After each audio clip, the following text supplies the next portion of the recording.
Pelo sinal da Santa Cruz, livrai-nos Deus, nosso Senhor, dos nossos inimigos. Em nome do Pai, e do Filho, e do Espírito Santo. Amém. Querido seminarista Leonardo, protagonista ativo, criativo, piedoso e incentivador deste cerco de Jericó. Nós confiamos aos seus cuidados espirituais, devocionais, para que Ele ajudasse-nos, enquanto paróquia, a vivenciar bem este cerco de Jericó. E aí ele prontamente escolheu o tema, convidou alguns amigos presbíteros e conosco realizamos este cerco de Jericó, que foi, que está sendo e que será uma bênção de Deus para a nossa paróquia. Queremos agradecer ao seminarista Leonardo pela sua piedade, pelo seu serviço, pela sua bondade, sua fidelidade e principalmente por conduzir os momentos orantes de cura, de libertação e de intercessão com tanta singeleza e maestria litúrgica, em comunhão com aquilo que pede e ensina a Igreja, sem exageros, sem abusos litúrgicos e sem colocar a ânsia e a emoção humana acima da razão e da fé genuína e pura da Igreja. Isso é muito importante que seja dito, porque é isso que a Igreja quer e espera. Nós não podemos nunca fazer do cerco de Jericó um momento para competir com as outras expressões de religião, ainda que sejam cristãs. Não. Nós temos uma fonte pura, cristalina, e temos uma abundante fonte que jorra dia e noite sem cessar pela nossa fé. Então não precisamos buscar outras fontes, nem beber em outras experiências de fé, quando a nossa é plena, plena, plena, porque é a Igreja de Jesus. Tem os sacramentos, tem a palavra, tem Jesus Eucaristia, tem o Papa, tem Nossa Senhora, tem todos os santos, tem a comunidade. O que é que precisamos mais? Tem um sacerdócio, tem os ministros, tem as vocações. Por que buscar fora se temos em plenitude dentro? E o seminarista Leonardo nos ajudou, repito e enfatizo, com muita maestria. Que Deus lhe pague e recompense a alegria no seu coração de um bom seminarista, estagiário às vésperas de sua ordenação diaconal, aguardando os desígnios de Deus através do nosso bispo e de nossa igreja diocesana, a data de sua ordenação. Rezemos por ele e recompensemos seus trabalhos, sua piedade, rezando por sua fidelidade, por sua perseverança e por sua vocação. Querido vocacionado Iago, retornando, ele que é vocacionado à vida religiosa e é de nossa paróquia. Uma saudação especial ao nosso irmão Jesse, difícil de pronunciar, mas é caruaruense, gente boa, lá da minha terra, e veio hoje animar o encerramento do cerco de Jericó. Obrigado por estar aqui e saudações caruaruenses. Sempre bom reencontrar os conterrâneos. Uma outra saudação especial aos meus ex-paroquianos de São José dos Bezerros, que hoje vieram me visitar e que estão aqui conosco. Miriam, colega de faculdade, Eliane, que é intercessora, ministra da comunhão, Juarez, nosso amigo de caminhada, e Gustavo, meu ex-coroinha, hoje vieram nos visitar. Que bom tê-los aqui entre nós. Saudações bezerrenses, muito bom reencontrá-los. Envio um abraço a todos. Queridos e amados irmãos, permita ainda me fazer uma saudação bem fraterna a seu Dedé e a Dona Cília, que hoje retornam e faz a renovação das promessas do seu juramento, seu serviço, do seu ministério de ministro extraordinário da Comunhão Eucarística, pois não puderam estar aqui no dia de Corpus Christi, mas fizeram a sua participação lá onde estavam viajando a trabalho. Que bom renovar este compromisso de vocês. Amados e queridos, meu Senhor e meu Deus é a palavra que hoje deve ser gravada em nosso coração, em nossa alma, com muita piedade. Repitamos: meu Senhor e meu Deus. Com mais fé: meu Senhor. Com mais piedade: meu Senhor. Com mais alegria: meu Senhor e meu Deus. Diga sempre isso, não só verbalmente, mas diga isso em todas as circunstâncias e momentos de nossa vida. Não somente no cerco de Jericó, que, como pediu Nossa Senhora, clamando, rezando o rosário, diante de Jesus, Eucaristia, como fizemos todas as manhãs desse cerco. Como pediu também a Mãe de Deus para que nós lutemos e vençamos o pecado, e como aconteceu, mostrando a experiência bíblica, de igual modo, lá em Jericó, conta-nos Josué, que as 7 voltas foram dadas para que as muralhas caíssem e os planos de Deus permanecessem, não os dos homens, que com os muros separam, dividem, competem, oprimem e menosprezam os outros. Mas quem está com Deus nunca é menosprezado, nunca é excluído, nunca é esquecido, porque Ele nos ama, nos ensinou a liturgia da palavra de Deus hoje, porque Ele é misericordioso, amoroso, piedoso e paciente para conosco. Diga sempre: meu Senhor e meu Deus, quando as tribulações da vida baterem à porta do seu coração e de sua vida, clame com fé: meu Senhor e meu Deus, socorre-me.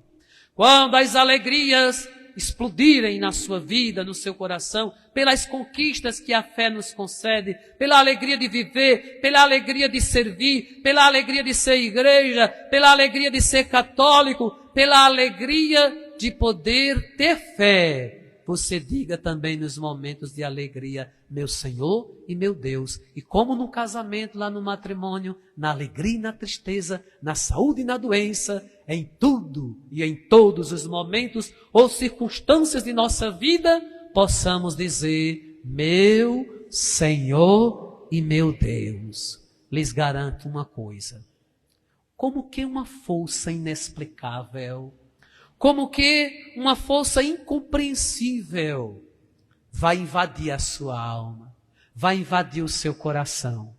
E aquele vazio, e aquela angústia, e aquela ansiedade, e aquela dor, ou aquela situação que foge do seu controle, foge de sua razão, foge de suas forças, você fica sem chão e sem saber como resolver. Clame, meu Senhor e meu Deus, que você verá que força você terá. E na alegria, não seja egoísta, porque às vezes nós só clamamos, meu Senhor e meu Deus, na hora do aperreio, da dor e da angústia. Não! Na hora da vida, da alegria, diga sempre: meu Senhor e meu Deus, sorrindo, e atribua a Ele a felicidade que você tem na sua vida e no seu coração. Meu Senhor e meu Deus foi uma palavra de fé, que está escrito no Evangelho proclamado por São Tomé, mas que é proclamação da Igreja e da Sagrada Liturgia. Que todos nós dizemos com muita piedade no Evangelho com São Tomé, mas a cada expressão de fé: meu Senhor e meu Deus, eu vos adoro, em vós espero, eu creio em vós, eu confio em vós, eu coloco em vós toda a minha vida, todo o meu ser e toda a minha esperança, como nos ensinou Santa Faustina. Meu Senhor e meu Deus é a nossa força, é um brado de fé que a Igreja de Santa Cruz, a Paróquia do Bom Jesus, vai ecoar e vai rezar mais com estas palavras. Porque foram tantos bons frutos desse cerco de Jericó. Se nós pudéssemos contemplar ou catalogar e elencar quantas graças aconteceram neste cerco de Jericó. Eu lembro que o último foi bem fraquinho, numa compreensão ou num julgamento de frequência ou de aglomeração de pessoas, mas mesmo sendo, entre aspas, fraquinho neste julgar humano, eu recordo-me que uma pessoa disse: olha, eu fui ao cerco de Jericó e lá, algo que o Senhor dizia numa homilia tocou tão profundamente o meu coração, e eu vi aquilo como uma resposta de Deus. E aconteceu na minha vida um milagre que eu esperava há muitos anos. E foi lá, naquele cerco de Jericó. Aí eu disse, eita, que agora Deus, sem chicote, deu uma chicotada em mim. Deus não dá em ninguém de chicote. Já ouviram esse ditado? Com o testemunho desta irmã, eu disse a mim mesmo, mas Padre Luiz Antônio, você estava achando que foi fraco, que não teve muitos frutos? Olha aí que coisa linda. Se nenhuma pessoa tivesse experimentado, e imagino que muitas experimentaram, mas se somente aquela pessoa, somente aquele fiel tivesse experimentado como experimentou de fato, eu creio que teve muitas outras, nós teríamos dito que valeu a pena e isso valeria. E eu imagino que este, segunda que nós realizamos, foi muito mais orante, muito mais piedoso, muito mais participativo, muito mais tudo. Que seja também muito mais as graças, a conversão, a amorosidade, a reciprocidade fraterna, a conversão. Que Jesus esteja nos lábios e no coração das famílias que neste dia de cerco de Jericó foi muito abençoada. Que seu trabalho frutifique, porque no cerco de Jericó foi abençoado. Que sua vida pessoal, afetiva, matrimonial ou de acordo com o estado de cada um, torne-se cada vez mais fecunda e feliz, porque você esteve em profunda oração e comunhão no cerco de Jericó. Então o cerco de Jericó é uma experiência bonita de fé, de uma igreja que clama, que reza e que se coloca na presença do Senhor. E nunca, meus irmãos, será demais o muito que rezarmos. É equivocado estar a pessoa de uma forma muito errada ou muito meramente somente humano quando diz assim, para que rezar demais? E ainda tem até aqueles que cometem o absurdo teológico de dizer assim, quanto mais eu rezo, mais assombração aparece. Isso é mentira! E somente o pai da mentira coloca isso no coração ou na mente de alguém. Quando alguém, o seu grau de fé chegou a pensar assim, meu Jesus, tenha misericórdia dessa alma, porque está tão fraco na fé, está tão distante da intimidade com o Espírito, está tão sem estrutura de fé, que nem pode receber o nome de católico, pode ser qualquer outra coisa. Imagine, quanto mais eu rezo, mais eu me aproximo de Deus. É isso que ensina a igreja, é isso que Jesus ensinou, orai sem cessar. São Pedro disse no capítulo 5 em sua carta, porque o demônio rodeia-vos, procurando a quem devorar. Como leão a rugir, ele nos tenta destruir, resistir e firme na fé. Então como é que agora eu vou dar ouvido a um ditado, um adágio popular, que foi criado com não sei qual motivação de dizer, quanto mais eu rezo, mais a assombração aparece? De jeito nenhum. Agora não reze não para ver se essa assombração não multiplica-se. Não reze não para ver quanto atraso, quanta infelicidade, quantas trevas estará na sua vida e na sua alma, e no seu coração, e no seu trabalho. Porque quando você não reza, torna-se presa fácil para o inimigo e para o sedutor. A essas coisas de dizer, quanto eu mais rezo, mais assombração aparece, não devo rezar muito. É tudo cilada e tentações do inimigo. Tenham sempre a convicção no coração de que devemos rezar sempre muito mais. E foi muito feliz que o cerco de Jericó colocou o povo para rezar, mas rezar mesmo. Como foram lindas as adorações diante do Santíssimo. Como foi frutuoso cada rosário pelas manhãs na matriz do Bom Jesus. Queira Deus que nós possamos a cada ano repetir essa estrutura que, ao meu ver e à minha avaliação pastoral, foi simplesmente bela, edificante, constitutiva e que favoreceu a espiritualidade do nosso povo. Cerco de Jericó é para derrubar as muralhas, mas não as muralhas dos tijolos que edificam as paredes ou aqueles muros para separar. Não, mais do que os tijolos de argilha, são os tijolos e as muralhas construídas por cada tijolo de pecado, de desavença, de mentira, de maldade, de perseguição, de indiferença, de falsidade, de rivalidades, de competitividade, muitas vezes até mesmo dentro da igreja. Isso é coisa do mundo, não era para ter dentro da igreja, mas às vezes tem também. Muralhas caiam por terra, porque diante de Jesus nenhuma muralha perdurará por muito tempo, muito menos a do pecado, muito menos a da maldade, muito menos aquela que é fruto do divisor do inimigo, como disse Jesus hoje no Evangelho. Então, meus irmãos e minhas irmãs, as muralhas do pecado, determine que caiam, venham por terra, vá para o chão, passe por cima dessas muralhas. Mas se você, imaginando naquela muralha que é tão grande na sua vida, que lhe oprimiu, que lhe deixou triste, que lhe deixou decepcionado, que lhe frustrou, que frustrou o seu coração, que feriu sua alma, sei lá, você e Deus sabe. Eu queria dizer para você, minha irmã, eu queria dizer para você, meu irmão, talvez suas forças sejam incapazes de derrubar tais muralhas. Aqueles pecados enraizados que às vezes se legitimamos, aqueles pecados que não confessamos porque temos vergonha ou medo ou fingimos que confessamos, sei lá, você sabe qual é a sua dor, qual é a sua angústia, qual é a raiz do seu pecado. Por favor, não legitime isso. Não deixe isso criar raiz na sua alma e no seu coração. Seja uma pessoa leve, feliz, alegre, sorridente. Vença os conflitos, supere as dificuldades com a força da fé, do amor, da oração, do clamor a Deus.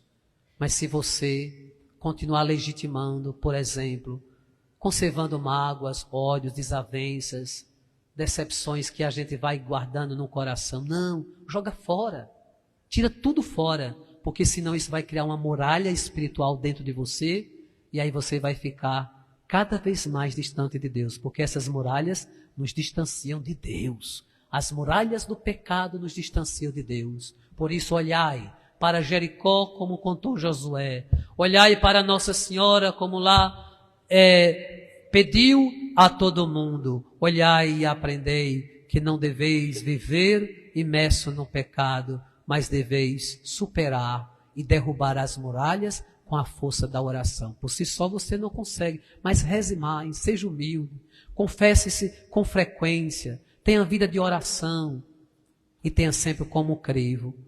Jesus está contente com isto, isto agrada a Jesus, Jesus está feliz comigo, com a minha vida espiritual. Cada um se pergunta e se responda, e aí você vai entender o que é um cerco de Jericó e quais os frutos dele para a sua vida. Por fim, meus queridos e amados irmãos, a igreja celebra hoje o 16º domingo do tempo comum. E eu não poderia deixar de explicar-lhes e de apresentar-lhes mensagens do Evangelho que possam favorecer a nossa espiritualidade e a nossa vida.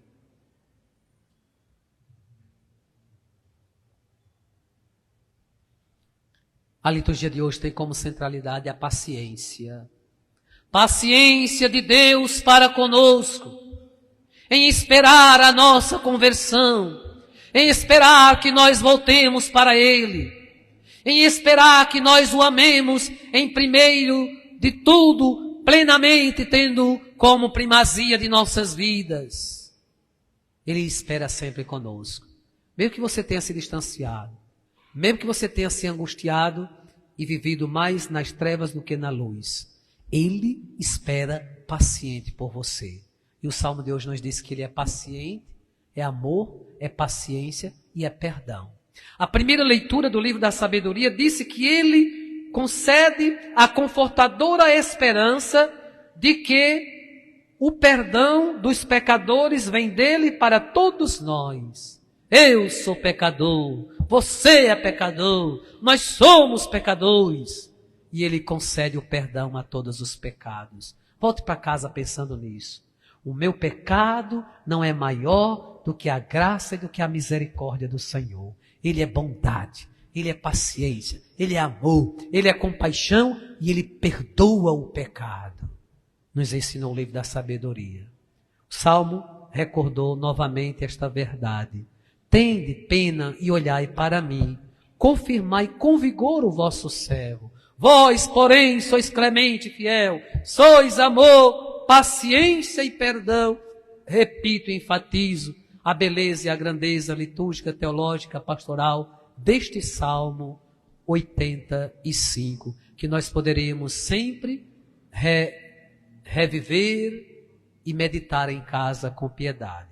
São Paulo, escrevendo aos Romanos, no capítulo 8, disse que o Espírito intercede por nós com gemidos inefáveis. Ó, meus irmãos, o cerco de Jericó tem também essa dimensão pentecostal, pneumatológica, ou seja, voltado para a ação de Pentecostes, a ação do Espírito Santo. Cada louvor, cada clamor foi um verdadeiro clamor a Deus para que se compadeça de nós. E mesmo assim, nós devemos aprender que nem sempre pedimos ou não sabemos o que pedir, nem como pedir. Aí o Espírito intercede por nós. Mesmo que você não peça, Ele sabe a dor do seu coração. Ele sabe a necessidade do seu coração. Deixa o Espírito Santo curar as suas feridas. Deixa o Espírito Santo interceder por você, clamar por você. Ao Pai Ele clama. É Ele, o grande protagonista da graça de Deus. É somente Ele que cura as feridas. Mas é preciso que você se deixe conduzir por esse Espírito. No Evangelho que foi tão comprido, Jesus nos contou 3 grandes parábolas do reino. Importantes parábolas do reino. E Jesus, numa linguagem simples, humilde, falando de numa linguagem rural, para os agricultores. Ele fala de semente, ele fala de plantação, ele fala de trigo, ele fala de fermento, ele fala do cotidiano da vida das pessoas, para falar de uma realidade eterna, que é a realidade do céu, que é a realidade do reino dos céus. Comparou com um homem que semeia lá a sua semente, mas vai dormir, vem o inimigo que quer destruir e semeou uma semente ruim de joio junto do trigo. Para compreender esta semente é preciso saber que o joio e o trigo se parecem. Numa plantação não dá para saber que se tudo é trigo ou que se tudo é joio. Está misturado. O único diferencial é que quando eles crescem, somente o trigo produz o fruto, o grão, a espiga, e o joio não, fica somente lá aparentando. Joio é a aparência de trigo e não é trigo. Joio não produz fruto algum. Por quê? Disse o próprio Jesus, ele é fruto do inimigo. Foi o inimigo que semeou. E na nossa vida, como está o terreno do nosso coração? Jesus tem semeado sementes de trigo na sua vida, mas o inimigo tem também semeado semente de joio na sua vida. E todos nós somos sujeitos e tentados na nossa vida, na nossa igreja, na nossa sociedade, a submetermos a tais tentações. Ninguém está livre. Por isso devemos rezar muito. Mas uma coisa é certa. O plano de Deus é que nós sejamos trigo e não joio. O desejo de Deus, a potencialidade que Ele nos deu pelo batismo, pela graça da Eucaristia, pela Sua palavra, pela comunhão da igreja, por tudo aquilo que é a evangelização, por tudo aquilo que é a graça da fé e do amor, é para que nós sejamos trigo e não joio. Peçamos hoje a Deus esta graça, Senhor, lá em casa, aqui na igreja, onde eu estiver, que eu seja trigo e não joio. Mas alguém falando assim, eu gostaria de perguntar ao seu coração e à sua consciência. Como você se julga? Que autocrítica você faz de si mesmo? Você é mais joio ou você é mais trigo na história da igreja? Sabido que está tudo lá misturado, né? Não tenha a pretensão de acusar ninguém, não tenha, nunca, não tenhamos. De apontar, fulano é trigo, fulano é joio. Fulano me agrada, é trigo. Fulano desagrada, é joio. Não! Longe de nós esse julgamento que é terrível e que não faz parte da fé cristã. É mundano. As coisas do mundo é que age assim. O comércio que compete, os times de futebol que brigam entre si, não é? Para ver quem é melhor, os políticos, etc. As coisas do mundo. A igreja não. A igreja, o meu irmão, deve ser amado e deve ser visto como trigo, e eu devo favorecê-lo para que ele seja trigo. Eu tenho que olhar para ele como fruto de Deus na minha vida, não como joio. Mas você pode se auto-analisar, se auto-perguntar: eu sou mais trigo ou eu sou mais joio?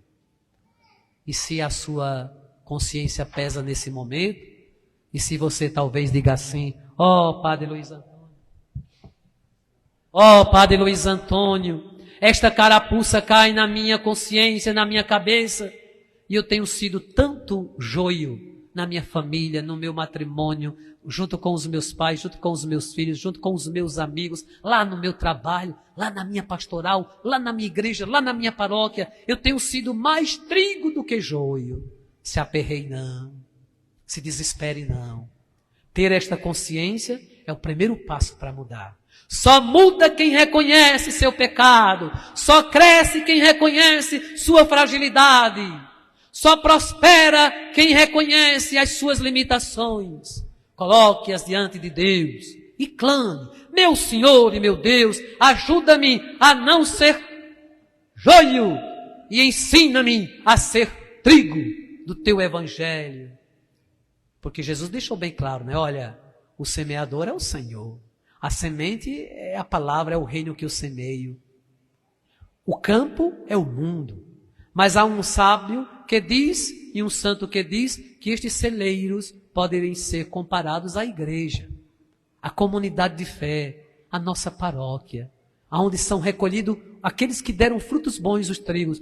O joio, infelizmente, tadinho, se ele não se converter, ele vai perecer. Porque Jesus está falando para nós. Ele compara, somos nós. Seja trigo, meu irmão. Deus tem paciência e espera por você, minha irmã. Deus quer que você dê esse fruto. E você pode, você tem potencial. Você não nasceu para ser joio. Deus não lhe fez joio da igreja. Deus lhe fez trigo. Agora, o que você está fazendo da sua vida é que vai determinar se você é mais joio ou se você é mais trigo. E não tenhamos também a pretensão, a presunção de querer lá arrancar. Querem, Senhor, que a gente arranque? Não, não cabe a nós. Deixa crescer tudo junto. Olha como Deus é bom.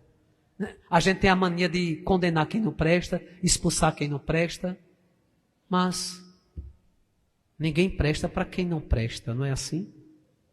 Mas não cabe a nós dizer quem presta ou quem não presta e excluir. Deixa crescer junto. No tempo final, vai vir os anjos, ceifeiros, e vão recolher. Quem for trigo, vai brilhar como justos. Quem for joio, vai para a fornalha de fogo. Lá haverá choro e ranger de dentes. Isto é inferno. Isto é a condenação. E cuidado, porque muitas vezes há quem pense que não há essa condenação e que não há esse inferno. Claro que há. O inferno é a ausência, a negação plena de Deus. Enquanto estamos nessa vida, nós podemos fugir dele para ganhar o céu, abraçar a graça e fugir do pecado. Sejamos trigo, meu irmão, minha irmã. Por fim, ele conta mais duas pequenas parábolas. A da semente de mostarda, que é pequena, mas torna-se uma árvore grande que os pássaros chegam a fazer ninho. Na vida, somos assim, pequeninos para crescer em Deus. Somente quem é pequeno e humilde agrada a Deus. A outra parábola é do fermento na massa. 3 porções misturadas vai dar uma bela massa, vai dar um bom pão, vai crescer a massa. Assim devemos ser nós. Na igreja, precisamos de pessoas que sejam trigo na massa. Desculpe, fermento na massa. Fermento na massa. Trigo que dá fruto e fermento na massa. Semente pequenas. Não queira ser a melhor nem a maior semente. Seja pequenino. É assim que o reino de Deus, Jesus compreende e nos apresenta. Que o cerco de Jericó nos ajude a sermos mais trigo, mais semente menor de mostarda e nos faça ser este fermento que faz a massa crescer. Que assim seja. Amém. Louvado seja nosso Senhor Jesus Cristo.